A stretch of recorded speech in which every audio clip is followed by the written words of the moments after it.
அனைவருக்கும் வணக்கம். நான் உங்கள் இயற்கை விவசாயி ஓம் பிரகாஷ். இன்னைக்கு நம்ம என்ன பார்க்க போறோம்னா, இயற்கை முறையில கத்திரிக்காய் சாகுபடிய பத்தி தான் நம்ம பார்க்க போறோம். நான் நடவு பண்ணியிருக்கிறது பார்த்தீங்கன்னா, பச்சை கத்திரிக்காய். இது வந்து நடவு பண்ணி 55 நாள் ஆகுது. இப்பதான் பூக்கள் எடுக்குது. ஒரு சில செடிகள் வந்து காய்களும் வச்சிருச்சு. நான் எடுத்து அத பயன்படுத்திட்டேன் வீட்டு தேவைக்கு. பொதுவா பார்த்தீங்கன்னா, கத்திரிக்காய் விவசாயத்துல வந்து அதிகப்படியான ரசாயனங்கள் வந்து பயன்படுத்துவாங்க. இயற்கை விவசாயத்துல கத்திரிக்காய் வருமா? அப்படின்றது எனக்குமே கொஞ்சம் சந்தேகம் இருந்துச்சு. அதுக்கப்புறம் தான் நான் வந்து ஒரு டெமோவுக்காக நான் வந்து நடவு பண்ணேன்.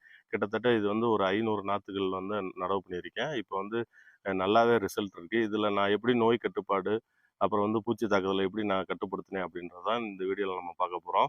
நான் இதுக்கு மெயினா பயன்படுத்தினது வந்து பூச்சி தாக்குதல் பொதுவா வந்து கத்திரிக்காயில அதிகமா இருக்கும். இத வந்து நான் குறைக்கிறதுக்காக நான் பயன்படுத்தின மெத்தேட் வந்து 5 இலை கரைசல் வந்து கோமியத்துல ஊற வச்சு நான் வந்து பண்ணேன். நல்ல ரிசல்ட் கிடைச்சு. ஒரு 15 நாள் இடைவெளியில நான் வந்து தொடர்ந்து அடிச்சுக்கிட்டே இருந்தேன். 15 நாள் ஒரு தடவ வந்து அந்த 5 இலை கரைசலும், கோமியத்துல செய்யப்பட்ட 5 இலை கரைசல் தான் நான் தெளிச்சேன். நல்ல ரிசல்ட் கிடைக்குது. அதே மாரி அடி உரமா பார்த்தீங்கன்னா, ஊட்டமேற்றிய தொழு உரம் குடுத்தேன். அதே மாரி விதை நேர்த்தி பண்ணி தான் இது வந்து நடவு பண்ணேன். நாள்பட்ட கோமியத்துல 5 இலை கரைசல் எப்படி தயாரிக்கிறது, அப்புறம் ஊட்டமேற்றிய தொழு உரம் எப்படி தயாரிக்கிறது அப்படின்றத வீடியோ வந்து என்னோட யூடியூப் சேனல்ல போட்டிருக்கேன். அத பார்த்து நீங்க செஞ்சு பயன்பெறுங்க. இதுக்கு வந்து செலவே கிடையாது. தண்ணி பாய்ச்சுற விதமே நான் வந்து புது விதமா முயற்சி பண்ணியிருக்கேன். அதாவது 20 டேப் போட்டு ஒரு டியூப்ப மட்டும் அதில சொருகி விட்டோம்னா, தண்ணி ஆட்டோமேட்டிக்கா எடுத்து விட்டா அதுவே பாய்ஞ்சுக்கும். கிட்டத்தட்ட 1/2 மணி நேரத்தில இந்த 25 சென்ட் வந்து பாய்ஞ்சிரும். 25 சென்ட் வந்து கத்திரிக்காவும், 25 சென்ட் வந்து அ துறையூர் வெங்காயமும் நான் வந்து சின்ன வெங்காயம் நடவு பண்ணியிருக்கேன். கத்திரிக்காய் பார்த்தீங்கன்னா, இந்த ரோவுக்கும் 4 அடி கேப் விட்டுருக்கேன். இந்த 4 அடி கேப்ல ஒரு வாய்க்கா போட்டிருக்கேன். இது எதுக்கு அப்படின்னா, பச்சை மிளகாய் இல்லாட்டி வெங்காயம் நடுறதுக்காக இந்த ரோ போட்டிருக்கேன். மஞ்சள் அட்டை முறையில வந்து 40% வந்து நான் வந்து பூச்சிகள கண்ட்ரோல் பண்றேன். இதுல மாட்டியிருக்க அனைத்து பூச்சியுமே தாய் பூச்சிகள். ஒவ்வொரு பூச்சியும் 300 டூ 400 முட்டைகள் போடக்கூடியது.